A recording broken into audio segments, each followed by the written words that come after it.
Yeah, buddy, we're going to shonen jump our way into the filler arc of the NFL offseason. Though, if you really think about it, guys, we're only like a good couple months, right? Just a couple months, dude. And it's the best months to have off of the NFL. Would you really want to be having to gamble on what you wanted to do, enjoy a nice summery afternoon out in the yard, maybe a little barbecue action, or having to stress out about your football team? I think we need to really enjoy this off-season period. We're going to enjoy it together, though, and I am going to do my absolute best to bring you guys as much NFL content as we can possibly find and dig up for you, no matter how boring that might be. It's Free Dog! Ow! Let's go. Best 2026 NFL draft picks for all 32 teams.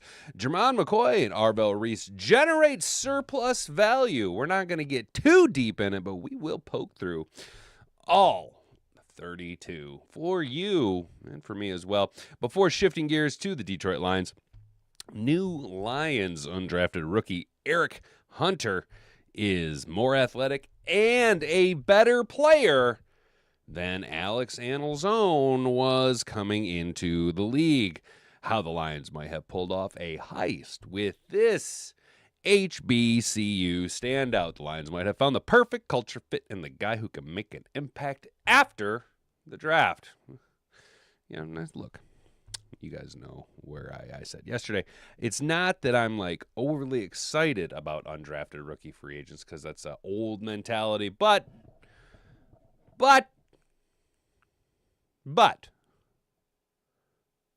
this dude seems all right. You know what I'm saying? I poked and prodded what A to Z Sports has for us over here. And I think you guys might like what we're seeing too. A little bit of stuff and some things. And then since it is the offseason, guys, I think we're going to try a little something different here, kind of old style, older hat and beard show style. I think on Wednesdays, we're just going to do a little bit of we'll call it film study, right? Little watch party Wednesdays, little film study action. We won't be going over too much NFL film, but we will be going over NFL content creators. And you guys know that I am a massive fan of Brett Coleman over on YouTube. You can find him at Brett Coleman over here on YouTube. We will be watching his latest video. I haven't even watched it yet. This is on my save to watch later, right? Why do so many elite pass rushers have short arms? Ruben Bain is the thumbnail cat on this one.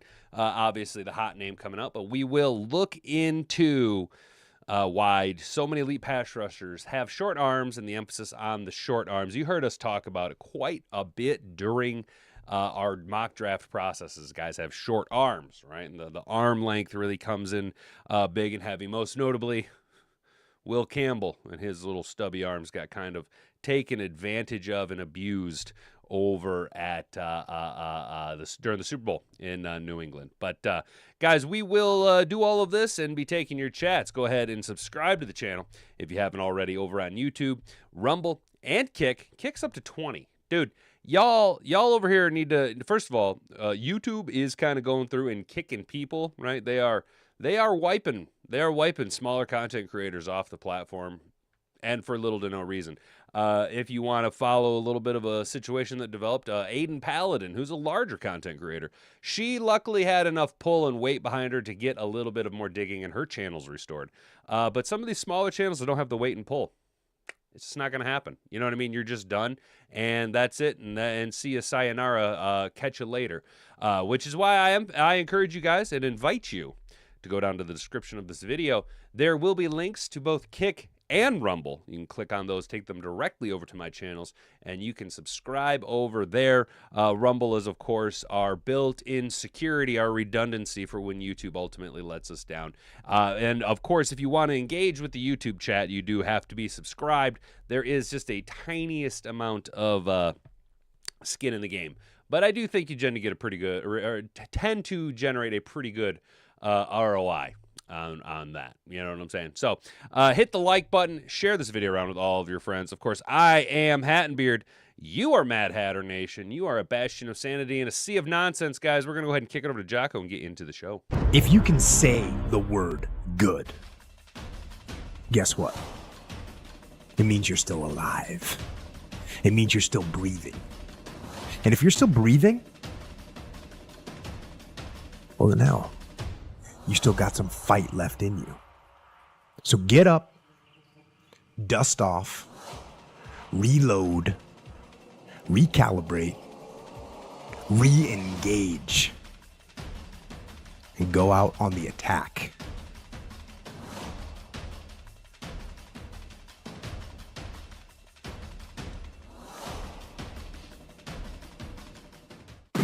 You know, I love Mad Hatter Nation. You guys are some funny sons of guns over here on YouTube. And I know that our guy Edward Snowden 90, I know that he be using I know that you're using talk to text, dude, but I have to admit that in my head, you just generated one of the funniest jokes, you guys. So Edward Snowden says, the safety help I'm good with. What happens when that breaks apart or there's no Kirby Joseph back there? And I know what you meant to say. You meant to say Terry and Arnold's on a number 1, right? But it says in the text, Terry and Arnold.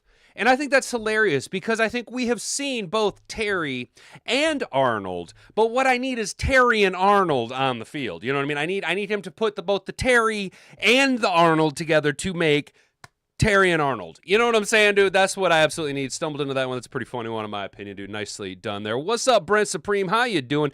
Jack's coming in with some report news. Goddamn hippies took his pen. Dude, that's unfortunate. It's goddamn dirty hippies, dude. Report is Reader signing with the Giants. Well, fiddlesticks, fellas. I think we braced for impact. Nah. Meh. You know what I'm saying? I'm like, all right. The time is upon us for Tyreek to dominate. You know what I'm saying, bro? That's, you know what I'm saying? You know what I'm saying? AI isn't smart. Yeah, dude, you're good, dude. I just, you know, sometimes, bro, you just stumble into funny things. And I think that moving forward, we will be referring to, this is the year in the Big 2-6 when we get, what are we going to get? Are we going to get Terry? Are we going to get Arnold? Or will we have the emergence of Terry and Arnold? You know what I'm saying, bro? It's awesome, bro. Most humans are dumb. That's true, dude. That is 100%, bro. That is 100%. And AIs are only as smart as the mouth breathers programming them and training them. Brought to you by Carl's Jr., you guys. So let's go ahead and talk about some draft picks. Oh, good morning, everybody. By the way, sorry, I didn't mean to just bypass everybody. I seen Rick in the chat. I seen my guy, Mr. Fig, hanging out, dude. I see my mom's here. That's what's up, you guys. I appreciate that, you guys over there. Of course, Brandy's hanging out, locking it down on Rumble. We got 6 of you cats kicking it on over at Rumble, dude. That's absolutely bad. That's what. Shirley Arnold, that cornerback, dude. You know, well, the way he's going, bro. The way he's going, he's playing more like Tom Arnold. You know what I mean? That's the way his career is about to go, is the route of Tom Arnold. But best 2026 NFL draft picks for all 32 teams. Jermon McCoy, Arvell Reese generate a surplus value. After months of evaluation, we identify the best value picks for each NFL team from the 2026 NFL draft. Nearly a full year is spent watching prospects, gathering information, and building a board from which to pick players in the NFL draft. Several variables ultimately determine whether or not a player will be successful or if their arms will come up short. And I'm not narcissistic enough to think that I have all the answers on April 29th. Well, Josh Edwards. Hey, bud. Over at the big 3-letter network, CBS Sports. I know you probably have a really nice, cushy salary. You get paid a lot of money, dude. A lot better than I am. Living probably a lot more financially stable life than old Hat and Beard is. But, bro, if you'd been watching the Hat and Beard show, you'd have known at least what the Lions were going to do at 17. Come on now. Knock on wood if you're with me, fellas. So, with further ado, here are the candidates for his thought process for all of the best picks for all 32 teams. You guys, the Bengals, he has Connor Lew in the 4th round. Nice steal there. Emmanuel McNeil Warren to the Browns in the 2nd round. Admittedly, as a Lions fan, guys, I was kind of like, hey, maybe he was going to be our guy. But I'm not mad about the Derek Moore pick. But admittedly, when we got into the second round, you guys, these guys that we had been watching mocked in the first round, the McNeil Warrens, the TJ Parkers, you know what I'm saying? The Jacob Rodriguez's, you know what I mean? I was like, all right, go get a boy. Ha! Go get him. Go get him now. Oh, yeah, go get him now. And we traded up, and I was like, oh, yeah, let's go get him now. And then Jacob Rodriguez went off the board, and I was like, oh, fiddlesticks, man. And then, of course, we took Derek Moore, and everybody was like,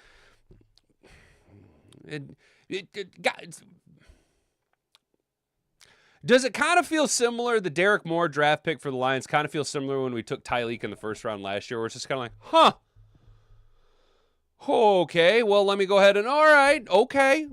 Not mad about it, you know what I'm saying? Not mad about it, but I was watching McNeil Warren. The Browns did an excellent job over the first few days, not only taking value when it was available, but moving around the board. They took 4 of the top 25 on the final big board for that writer. But the biggest outlier was McNeil Warren. He has a long safety with great range and physicality. Playing downhill, Cleveland now has the personnel to dip into more 3 safety sets with Grant Delpit, Ronnie Hickman, and McNeil Warren. And just so that we are clear, guys, and shout out Mr. Fig, consistently keeping us sober with our thought process. One, we will not know how any of these people in this class actually have worked out for at least 2 years, okay? And I'm going to take that and go ahead and take it a step farther. Yo, this is one thing, that I got to keep reminding myself of when we're like, okay, this is what's going to happen. This guy's going to go here, and they're going to compete like this. Yep. Until Enos Rakestraw breaks like a straw, paper straw, goes out there and blows his hamstring, climbing out of the porta crapper at practice. You know what I'm saying, dude? Like, it's all well and good until it's not. You know what I'm saying? The Ravens, Chandler Rivers, good on them. Jeremy Bernard, and yes, it's Jeremy, not Jermaine or Jeremy. It's Jeremy Bernard, the wide receiver out of Alabama. The Colts with Deion Burks. Yeah, round 7, number 254, Burks was a top 100 type prospect in the class. The size and durability have been called into question, but he has a really fluid gait and is elusive post-catch. Indianapolis should not need him in 2026, but this is a quality depth in the 7th round. Yeah, I mean, in the 7th round, if you're getting a guy who's just like kind of up there, in the top 100 prospects, why not? You know what I'm saying? Jermon McCoy. Jacksonville, Emmanuel Pergnon, round 3, number 88 overall. I thought he was a nice, solid addition. A little bit of a guy. I don't know. Did Pergnon slide because of his talent, or was he a victim of there being like 17 offensive players taken at the wide receiver and tight end spot in like the first 16 picks? You know what I'm saying? I feel like every time we turned around, there was a wide receiver or a tight end being drafted off the board. Did Pergnon slide because of everyone getting high and heavy on other talented positions? I'm not exactly sure, but Jacksonville strayed from the consensus big board more than any team, which was a hot topic among evaluators. There is value in the consensus board, in my opinion, but it should also not be some North Star for teams. If a team has convictions about a player or players, they should follow those beliefs rather than worrying about the consensus board. Brad Holmes, because it is their job on the line at the end of the day. However, straying from the consensus board is often not a wise business decision. Pergnon is an example of the position value Jacksonville found. Positive value. He is a stout interior player who will lean on defenders in the run game. The ex-Duck Quack was a second-round caliber prospect, and they were able to get him at 88 in the 3rd round. There you go. Houston, Aiden Fisher in the 7th round. Tennessee, Anthony Hill Jr., Texas, 2nd round, number 60th overall, which, again, I was kind of like, all right, well, maybe, when Rodriguez went at 43, I was like, hey, okay. I'd kind of established this line of thought. And you guys are going to have to remind me to not get so hooked on this next year when we get into the mock drafts. I got such tunnel vision on contingencies, right? If this player goes, then I can plug it. Rodriguez goes in the 2nd round, I can plug him in with Anthony Hill Jr. total blinders to a guy like Derek Moore. You know what I'm saying? But that's just kind of how it's going to go. Anthony Hill Jr. in the second round. Tennessee's draft was a mixed bag. Hill is an athletic linebacker prospect with unreal production over the last 3 seasons. There are concerns about the down-to-down consistency, but Robert Saleh should put him in position to succeed. Buffalo took Jalen Kilgore, a guy that I was watching the Lions to possibly go after. Chris Bell. Miami finally addressed their wide receiver needs. D'Angelo Pons. Indiana to the Jets at number 50 overall. We swap picks with them. Pons was the only Jet selection of surplus value relative to personnel rankings, so it was an easy choice. Although shorter in stature, Pons' play style was endearing to head coach Aaron Glenn. He'll have an opportunity to play early. Do you think it was because everyone kept saying that he was just like Aaron Glenn? Did you see Aaron Glenn getting basically all weepy-eyed when they were like, oh, he comps to Aaron Glenn? He was like, oh, I'm such a happy Aaron Glenn. And I'm like, oh, dude, you're going to be fired in a year, brother. The Patriots, Damon Crown over out of Texas. There you go. The Broncos, who care? Nobody really cares about the AFC West. Good on Garrett Nussmeier. I thought the Lions might take a swing on him, but we didn't because we like 2 gloves. Jermon McCoy, we've talked about him ad nauseum. I'm not going to plug that guy too much. The Bears, gross. Nobody likes the Chicago Bears bypassing Detroit. The Packers, Dominique Jackson. Nobody cares about the Packers' 6th-round pick. The Vikings, every pick you made was dumb. And I don't care about the rest of the NFL. I really, really don't. But the Lions, best value pick. Keith Abney, the 2nd, Arizona State, 5th round, number 157 overall. Detroit and slot cornerback Amik Robertson parted ways, and the team responded by adding a top 100 caliber prospect in that role. Abney is smaller, but has some inside-outside exposure. He plays bigger than his size. Yes, and that's what I tell my old lady all the time. I play bigger than my size. Kentucky's wide receiver Kendrick Law and Tennessee's defensive tackle Tyree West are a few others who have more potential into which Detroit can tap. Yes, they might be leaning a little bit into the Tyree West and the other defensive tackle that we took, and kind of why you're leaning. Maybe for all we know, guys, we're like, hey, Reed, it looks like Reeder's signing in New York. Maybe Brad never picked up the phone, dude. Maybe Brad never rang. You know what I'm saying? Maybe he was like, hey, I like these cats. You know what I'm saying, man? We'll see. We'll see. But we got to kind of keep this show moving along. I don't want to get too out in the weeds. I can get way too chit-chatty about this stuff, you guys. So we're going to kick it on over to A to Z Sports. Pull up the YouTube chat. How we doing, YouTube? Rumble's got them dancing bananas going on over there. That's what I appreciate. It's all fun and games until someone breaks a straw. Damn it, Rick. That is really funny, dude. I will give you a pin on that, dude. That is a good one. When he gets wet. Yes, dude. Enos Paper Straw, 100%. Who said Tyleek was top 15 in the league and top 15 at what? Getting penalized. Or Tyleek. I was reading as Tyrion. I think Tyleek could be a top 15. Was the best rookie DT last year. Top 15 overall in the league. If more works out well, we are golden. Dude, yeah, I actually do really think Tyleek has the potential to be a top 15 player. I don't know. I haven't looked into his analytics based on snaps because I honestly, my guttural feeling is that there wasn't a large enough sample size to really hang your hat, let alone your hat and beard on. But just the exposure that I did see out of Tyleek, I just got a very cerebral play out of him. A lot of hands up in passing lanes, and I think he's going to end up being quite a productive player for the Lions. I thought he was quite athletic, a little bit lighter than, say, a Reader.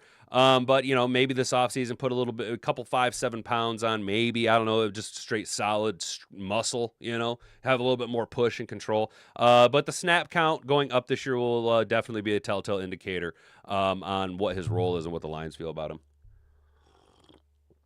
The Jets had a great draft. I do give you that, dude. The Jets did have a pretty great draft, but that all has yet to be proven until a couple years from now. Abney might be the best pick. There you go, Edward. All right, you agree with the writer there? Hell yeah. I don't know. Miller's huge for y'all's line rebuild. Yeah, Mr. Fig. You guys. I think Miller was the best pick. I just really like him. I'm so happy when Glenn got a head coaching job. Extra picks for us and not a stubborn man defense. Hell yeah, dude. 100%. What's up, Sleepy? Good to see you, man. I thought he was decent last year. He's not a huge pass rusher, but he's going to be a good fit for DT. Yeah, dude, Cody, I think Tyreek was drafted with the expectation of not having a lot of pressure put on him last year. Maybe play a few more snaps than what we would have wanted him to have in lieu of McNeil still being coming back from the knee injury. Again, I don't think McNeil played up to his full potential coming back from the knee. Having this offseason is going to be huge for him. I was really hoping that we could have retained Roy Lopez to be that bigger defensive tackle, that rotationary piece to spell one of the two young cats, Tyreek or Aleem.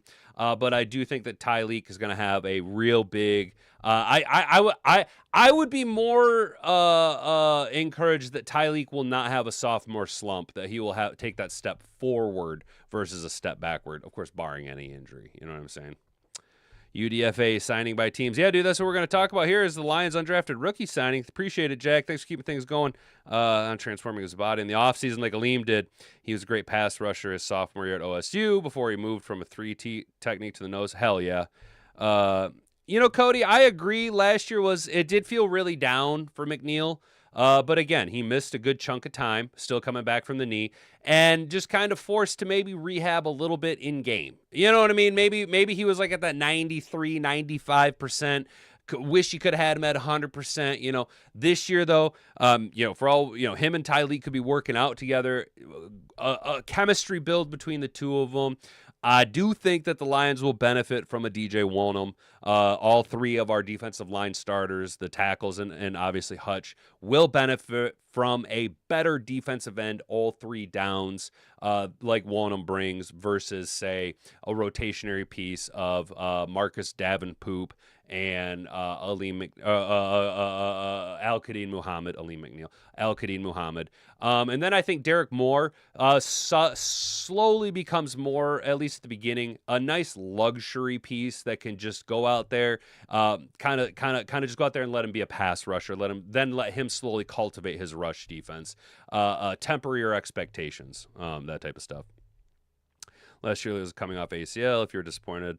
Yeah, dude, he was coming off he was coming off that ACL. I do think you have a little built-in joke there. This season you can judge him Nick fairly.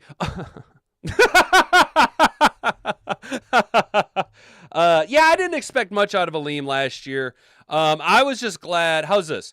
I was just glad that the play we seen out of Aleem wasn't a gross reduction or a massive step back. There wasn't a huge oh my God, he's never going to be the same player. You know what I mean? It was clearly like, all right, he needs to the offseason to polish it up, right? So let's talk about undrafted rookie free agents. The Lions' new undrafted rookie, Erick Hunter, is more athletic and a better player than Alex Anelzone was coming into the league. The Lions might have found a steal as an undrafted free agent.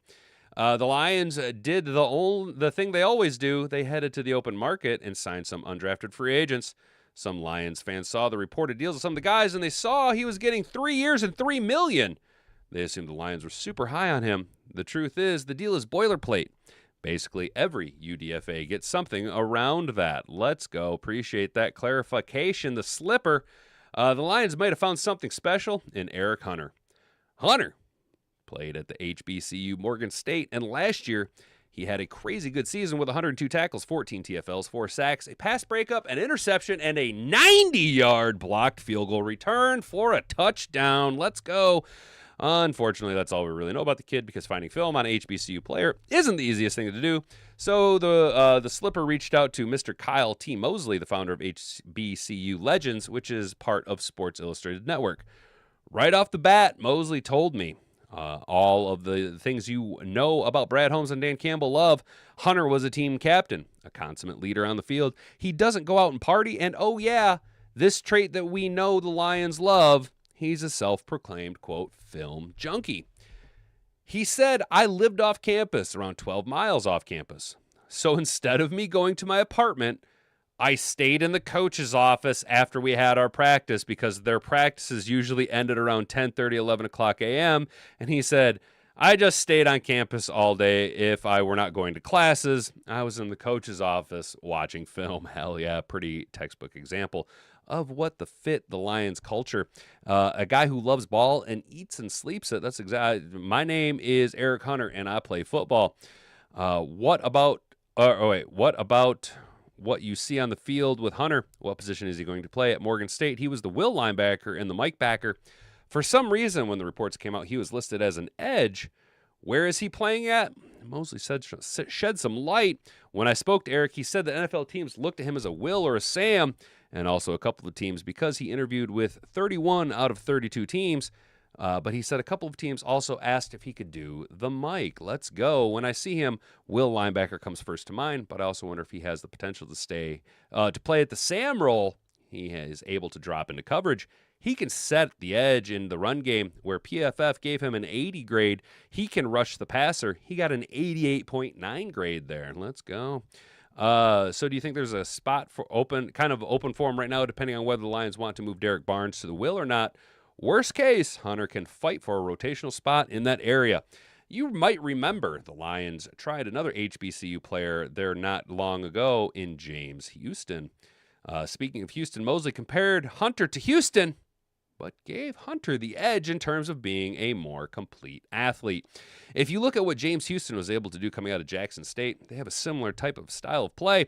I think James was a little bit more of a bender, a better bender than Erick, but I think Erick, all in all, is a better athlete when it comes to his measurables. The way he can lead, how fast he was at the position, and how he handled 3 cone drills as well. Let's go. As you'll note in the headline, Houston wasn't the only former Lions player Mosley compared Hunter to. He also compared him to Alex Anelzone, but also put him ahead of where Anelzone was when he came into the league. I covered Alex Anelzone. I'm always going to call it Anelzone. Alex Anelzone, when I was covering the Saints, he was one of those workman-type linebackers, and I think he performed better when he was with the Lions than when he was with New Orleans.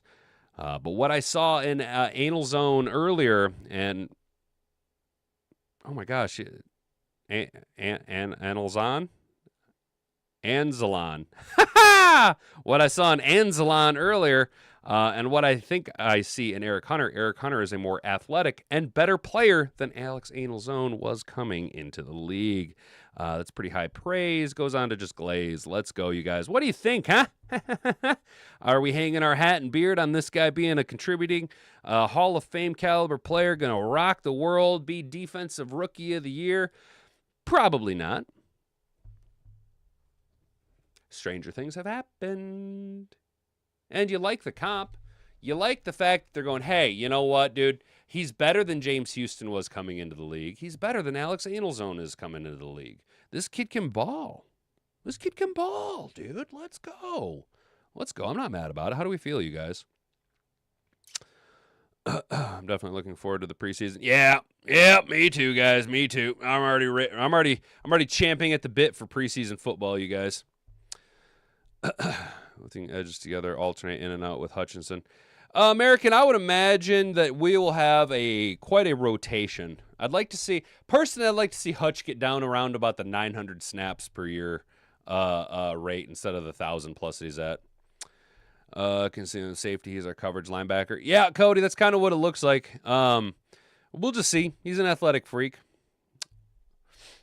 Just saying he's not going to be at the line. Yeah, I don't think he's going to. I mean, I don't. He looks a little small to be a defensive end, but, stranger things have happened.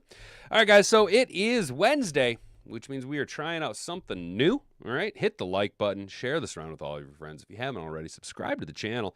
We're going to do ourselves a little watch party here on Wednesday. Is going to start shifting gears during the offseason. Going to start filling time out with a little bit of NFL content so that we can kind of stay up to date. And I do think that there are quite a lot of content creators out there that I don't know if you guys follow them, but this way we can kind of all watch together so you can kind of get an understanding of where I pull some of my information from. Time after time after time after time, you guys have heard me say the words, the salary cap is only as real as you want to make it out to be, and that we routinely view the salary cap as a bar graph or a line graph, two-dimensional, when what you really need to do is view the salary cap as a table that you're spreading all of that salary cap out like frosting a cake. That all comes from this cat right here, Brett Coleman. All right, now Brett Coleman I think is one of the, if not one of the top 3 NFL content creators on YouTube. Right, so I give him a tremendous amount of respect, and hopefully we don't get any copyright no copyright issues here. So let's go ahead and take a little watch here. Hit the like button, smash the share button, copy the link down on your clipboard, and subscribe to the channel if you haven't already. Let's get into Brett Coleman. Why do so many elite pass rushers have short arms?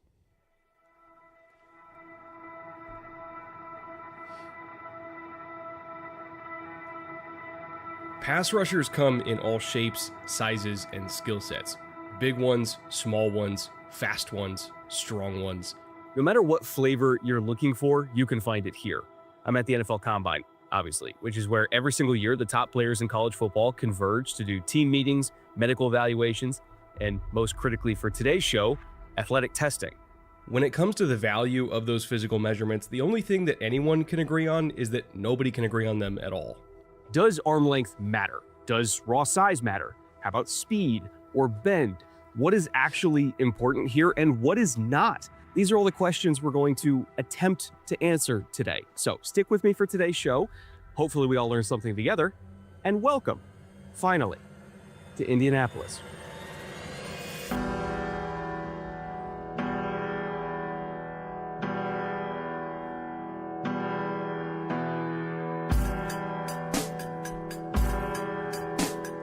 If anybody knows how I can get to this level and you can give me like a simple roadmap, please share it. She'll let me know, because this is what I'm trying to do, yo.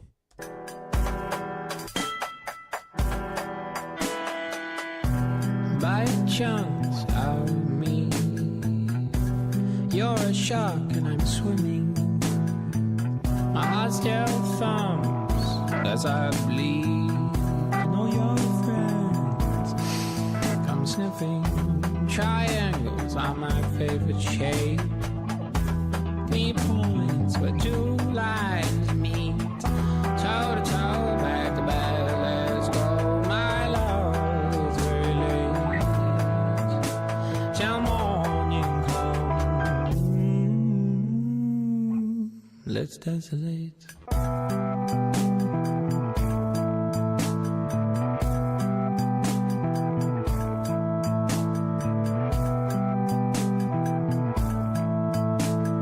Is it just me, or does Bailey look a little high on all these drills? Like his shoulder level's a little high. This is me. So, to begin today's show, we might as well start off kind of measuring the elephant in the room here. Arm length. How much does it actually matter? TV pundits, coaches, and GMs like to emphasize every single draft season that the longer your arms are, the higher the likelihood of success as a pass rusher. But if you look at the top 10 edge rushers in pressures every single year for the last 10 years, and you look at the average measurables of those players, so essentially the average measurables of 100 of the best pass rushing seasons in recent memory, that arm length philosophy is kind of an exaggeration. In fact, all of the measurables tropes are a little bit exaggerated. The overall average measurables for those top 10 edge rushers were somebody who's 6'3", 262 pounds, with 33 3/8 inch arms, a 163 10-yard split, a 702 3-cone, a 35-inch vert with a 120-inch broad, and an overall relative athleticism score of 8.77. Which is good, very good, I would even say, but kind of not necessarily elite. Above average? Like, this is not a freakish athletic profile. Yeah, it's above at average, all. right? And even when it comes to just arm length, 33 3/8 inches is only 46th percentile among all edge rusher prospects in the last 2 decades. That's what Joey Bosa measured in at, as well as Ryan Kerrigan and Jabal Sheard, if you remember him from back in the day. So just zoom out real quick. We're looking at 100 of the best edge rusher productivity seasons in the last decade, and the average arm length for those rushers was considered technically on the shorter end. So knowing that fact, why do we care about length so much? My theory, at least, is because this entire time, length has been getting conflated with power. Most of those edges in those top 10 pressure seasons since 2015 are power-based rushers. They all have different heights and weights and arm lengths, but most of them still rush the same way. and that's just by running through a tackle's ribcage. It's true. And believe you me, there is nothing that an offensive tackle fears more than someone who can do that. Yeah, if it you've got sucks. power If as you- a pass yeah. rusher, everything else will work better It off of sucks. it. Speed, bend, finesse, all of that Getting is going to be pushed made sucks, more dude. effective if you have that foundation. Having a cat of just push you like that pocket sucks, collapse and bro. physicality. Just Listen sucks. to Teron Armstead speak about it in a room full of other college and NFL offensive linemen when I went down to O-line masterminds in Dallas 2 summers ago. This is a power game. This is a power sport here in the trenches. So you can't stop power if you're not able to anchor against power. There's no reason for a D lineman to go to anything else. So as you train and as you work in your stance and in that first initial set, you got to continue to work and think stopping power, working that brace, without jumping out of your shoes, without lunging and all that. You can stop power. If you can have an anchor, you got a chance in this league. It's not probably, it is the most frequent move you're going to see. You're going to see bull rush. I say over and over again, these guys learn all these moves on these bad. Shit look cool on Instagram. They first day of training camp, bull rushing. Bull rushing. So we got to get ready to stop. Yup. Because when it comes down to it, it's the easiest thing. Just move your big ass into them as hard as you can. Quit spinning around. Don't be cute with it. Just fucking push. Luckily for people like Ruben Bain, Joey Bosa, Ryan Kerrigan, and even more recently Aiden Hutchinson, length is not a requirement for having power. Now, that being said, it is nice to have long arms, don't get me wrong, and if you do possess length and power at the same time, you can do stuff like this, and it's going to look easy every time. Yeah. But by no means can only rushers that have 34+ inch arms put together a highlight tape like that. Just watch literally any game of Bain's at Miami and you will see example after example after example of him bringing his power to bear. Yeah, dude, but to be fair, like when you look at the fact that even the average arm length of the elite defensive ends are 33 1/8, when you get down into the 30-inch arms, that is kind of like, it's a very jarring difference. And mind you, he's going against tackles that are longer than him most of the time. But the dirty little secret about all of this is that just like in combat sports, long arms don't inherently make you a So good he striker. gets more torque. Quickness, accuracy, and technique do. You can get more Take power. this rep from Bain as an example. This is a sack he got against Texas A&M tackle Everything's Demetrius faster. Crownover, who's also going into the NFL this year, by the way. And Crownover measured in with a verified arm length of almost 35.5 inches. That is almost a 5-inch advantage over Bain. But it didn't really matter because Bain actually knows what he's doing. Just look at how he gets out of his stance here. There's no false step with either his lead foot or his trail foot. He's just locked and loaded from the start, no wasted movement, and he's putting both of those feet into the ground to generate force. He's not just trying to get off with one leg. He's using every muscle he's got to get moving here. And the angle of his approach starts out super wide. That's also by design. He wants to show a speed rush first here and try to bait the tackle into following him out into deeper water. And then The spin goal with that or is push. Bain wants Crownover's shoulders turned Turned. perpendicular to the line of scrimmage. Tackles are taught to be square to the line of scrimmage with their shoulders for as long as possible. That's going to help them He's already beat maintain him, too. strength in their Look at base. that. So Bain wants to already beat him compromise right that there. base by getting him turned. See how he's jumping and he galloping? does. Crownover took that bait, hook, line, and sinker, Yep. and so And he's now not watch anchored. the Look how punch high up here Crownover once is. those shoulders are turned. He's got his Again, head way this out is over all his technique, toes. and that technique is going to beat raw length every time. Boom. He's not just He's eating throwing them his hand alive. out there to keep distance. He is locked and loaded with that punch. The thumb is pointing up. The elbow is tight. Yep. And if you're wondering why that matters, while you're Power. watching this at home, just feel the difference in your own power if you hit something in front of you with your thumb pointing to the side and your elbow away from your body, and compare that to how strong you feel hitting something with your thumb up and your elbow tight. You can feel the difference in yourself, and that's what Bain is feeling too. He is maximizing biomechanics to his advantage. So that punch is coming out fast and explosive, and he lands it first because of how fast it is, even though Goddamn, he's Crownover getting is so right much into longer than him. Crownover. And from there, now that he's into the He's body eating his of the fucking tackle, lunch, he can dude. really go to work. Quarterback's got to be out with it Bain's now. strength in his lower half and his Play leverage took too long advantage to take develop. over, and he just drives and drives and drives. He stays under Crownover's pad level and just walks him straight back into the quarterback for a sack. Eats his damn That lunch. is what a great NFL pass rusher looks like most of the time. It's all about power up in the league. We love a flashy 245-pound speed rusher, but that's just rarely what wins in the NFL. Tackles are big and they are athletes at the professional level, and 95% of the time, you're not going to win with a speed rush unless you set it up first with power. And if you cannot do that, If all you have in your bag is speed Vic and Beasley. finesse, then you really just have nothing, because NFL tackles are going to sit on that speed rush all day long, and they're not even going to worry about your power. Vic Beasley, Barkevious Mingo, Shane Ray, I mean, the history of the NFL draft is littered with those guys that maybe had a little success here and there, but it wasn't long-lived in the league because they didn't bring anything to the table other than speed. Even Dwight Freeney, maybe the best speed rusher of all time, he still weighed 266 So he had some pounds. mass I don't think behind him. people realize that. Like, sure, Freeney was short, but he was big. As Nick Saban once said, boxing has weight classes for a reason. Big people, generally speaking, are going to beat the shit out of small people. It just kind of is what it is. Again, going back to those average measurables for the top 10 edge rushers in the last decade, it was 262 pounds, guys. Most of the edges that are significantly smaller than that just don't work. To me, the They're trying to checklist push starts 300 with plus size pound and dudes, yeah, physicality. man. Like, that is the very first box in the flowchart. And from there, they just need to have enough burst to threaten the tackle with speed, and enough technical proficiency to land a good punch, and enough fluidity and balance to be able to flatten around the corner and finish the rush. I'm not asking you to be Gumby. I don't need you to have Dwight Freeney's first step, as nice as that would be to have, obviously.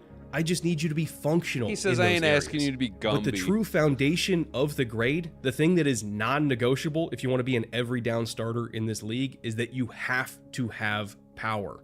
If you don't, do not pass go, do not collect $50 million a year. Now, all that being said, I do have a couple more notes to give on some other sort of kind of measurements that get brought up this time of year and how much they may or may not matter. But before I get to that, we're all going to pay some bills right now as a family. I'm not, for because I don't have sponsoring this video. you. If you don't know who you don't, once again, to Factor you for don't pay my sponsoring bills, today's sir. show, and with that, I don't make any money let's off get of back this. to it. I'm a free bastard. Now, there is one more measurable I want to bring up today that maybe hasn't been discussed as much in recent years, but I think it's about to become very important. By the way, hi, I'm Brett Coleman, and I'm trying to look like a first-round draft pick offensive tackle who's going to play 20 years in the league and make 9 all-pro selections. Yo, look at it. My man's got the quarter zip, dude, with the generic hat, dude. He's just trying to, he's like, hi, I'm Brett Coleman, and I'm here to play offensive tackle for you. Shout out Brett Coleman, guys. Go over and subscribe to his channel. I'm going to give him a like real quick here. Go over there and subscribe to Brett Coleman, dude. You guys, this guy crushes it, man. As the NIL era continues in college football, and that's age. The NIL era has completely changed the age at which guys are coming into the league. They're making more money in college, so they're less incentivized to jump to the NFL early before their development is over. And that has spurned a raging debate about how old is too old for a prospect. And also, does age really matter when it comes Which, to hey, the we talked about this contractual yesterday, remember? ramifications of an older prospect The Chiefs, starting their NFL career when they're one 25 years old? executive. I caught up with Akeem Messidor, who is going to be one of these 25-year-old rookies and is one of the best players in college football, to get his perspective, not just on how NIL impacted his development for the league, but also, honestly, how his age might actually be a positive as a prospect, not a negative. So when I got into college in 2020, no NIL. it's So Fat you were Braylon very Edwards. limited to what the university had to offer. Beyond that, you really couldn't do much unless, your parents had the money or could give you any money for you to, spend on these different things. I couldn't. I didn't have that luxury. So when we first started getting NIL, now I was able to outsource. Let's say our facility doesn't have a cryo, I could outsource, get cryo, get any type of extra D-line training, pass rush specialist. When it comes to nutrition, I can change the way I eat. I don't have to rely on everything the school has to offer. And that goes on from 22 up until now. You have a lot more available because you have money in your pocket that you can spend on. Obviously, everybody's not going to spend it the same way, but that's what I did. So you feel like NIL actually enabled you financially to be more prepared for the NFL because you can invest more in your body and your skill set. 1000%. If it wasn't for NIL, I don't know if I would be in the same position because I outsource a lot. I have a lot of people who've helped me. So if it wasn't for NIL, I wouldn't have got some of the help that I got, which tremendously helped my improvement.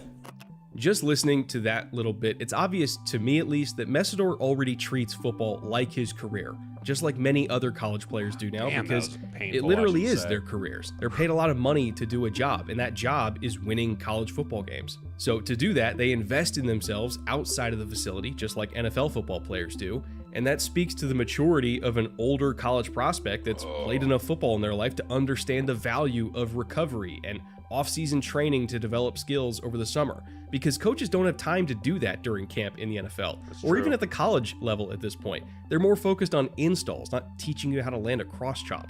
That's what May and June are for on the calendar. So, in my opinion, the value of drafting an older player is that you don't have to teach them anything. They just already know how to be a professional, how to do their job, and how to take care of themselves and be accountable. And sure, by the time Messidor's rookie contract is up and he's due for an extension, he's going to be pushing 30, but in the modern NFL, I'm not really sure teams care about that.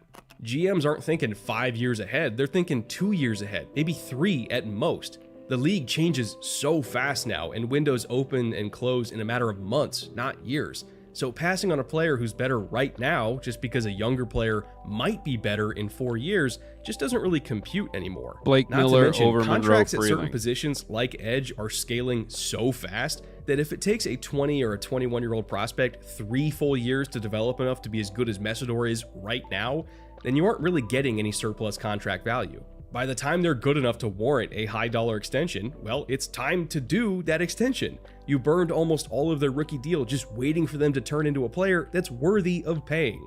So you don't really benefit from them being on that cheap rookie contract. Meanwhile, an older player that's good right now, like Messidor, as long as he stays healthy, which, let's be honest, there's some real concerns there, I'll admit that.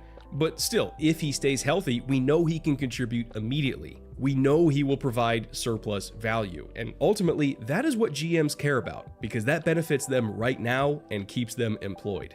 When in doubt, decision makers are going to default to whatever option is more likely to give them job security. And in the modern NFL, where contention windows are much, much shorter, and even historic dynasties can seemingly end overnight, the best way to ensure job security is just drafting good football players, no matter how old they are. At the end of the day, after doing this deep dive and all the work that went into it, I've really come to believe in 3 things. And this goes for both defensive linemen and offensive linemen. So feel free to use it to fuel your Will Campbell arguments if you want to. Number 1, age is just a number. Number 2, power still is and always will be king. And number 3, function matters more than form. After all, a player with a skill set will beat a player with talent if the player with talent doesn't have a skill set. However, this is a large however, if the player with talent develops a skill set, well, now you're fucked. Let's go, dude. Hell yeah, bro. Great job, Brett Coleman, dude. Yes, bro. Crushed it, dude. Hell yeah. Hell yeah. I don't know, Mr. Fig, I don't know if your dynasty is over yet out there in Kansas City. You guys will at least be very competitive at the very least. I ever made it to the NFL, but man, do I wish I would have gotten hurt and had to stop playing in high school. Hell yeah, man. Fuck, I'm going to be a stripper. That's awesome. Man, oh man. All right, guys, what'd you think? Did you like that Brett Coleman video? Do you like the idea of doing this like little Wednesday kind of film study situation? You know what I'm saying? A little bit more of a, I don't know. I hate to say filler, but there isn't a lot of NFL news to talk about right now, guys. I mean, we can speculate all we want, but that's all it's going to be is speculation. Training camp, though, is right around the corner. You know what I'm saying? It's pretty good wide out, but I broke my right leg. Damn, dude. That sucks, Sleepy. You shouldn't have done that. You don't break your leg, dude. You shouldn't have done that, man. I know I'm coming at it from hindsight, but you shouldn't have done that.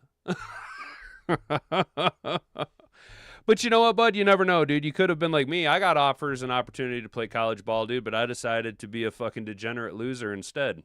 Squander opportunities. It's going to be the title of my autobiography. Squandered Opportunities by a Ginger Sasquatch. A gingered Sam Squanch. Squandered Opportunities. Oh, man.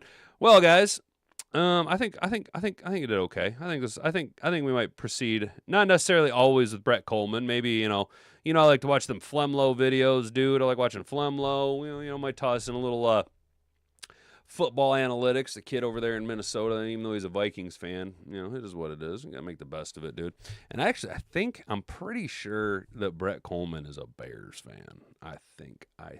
How come all the good content creators are NFC North fucking fans, dude? You know what I'm saying? What the hell's up with that, bro? It's wild as hell. That don't make no damn sense. Do it. Don't make no damn sense. But make sure you guys subscribe, dude. It's like to be born without a soul, being a ginger. It's wild. It's different.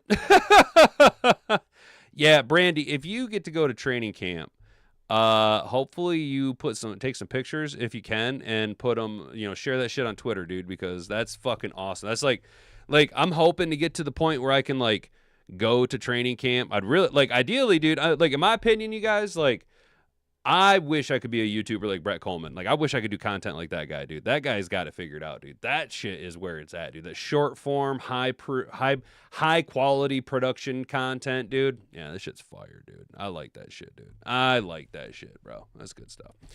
Make sure that you guys hit the subscribe button and share this around with all of your friends. Hit the like button on your way out the door. It's been a fun Wednesday. Admittedly, we might be cutting them short more occasionally as we do try to get through the off season. It's the off season. What you gonna do, man? Have yourselves a good rest of the day. I, of course, have to go back to work today. First time back since first day back from vacation. Not looking forward to it. Was really hoping to get contacts from the applications that I was throwing out last week, dude. I was really hoping that we'd have gotten some leads. At least someone wanted to kick the tires on you, boy. But got to be patient. You know what I'm saying? Mr. Impatient over here. Mr. Impatient over here, dude. You know how it is, bro. So you guys enjoy your Wednesday. Stay out of trouble. Don't do anything I wouldn't do. Make sure you got that notification bell turned on so you can be notified when we go live tomorrow at 10 a.m. right here at YouTube, Rumble, and Kick. I appreciate each and every one of you. Stay out of trouble. Don't do anything I wouldn't do. Until next time, I've been Hat and Beard. You've been an attentive audience. Bonga, bonga. Frig off.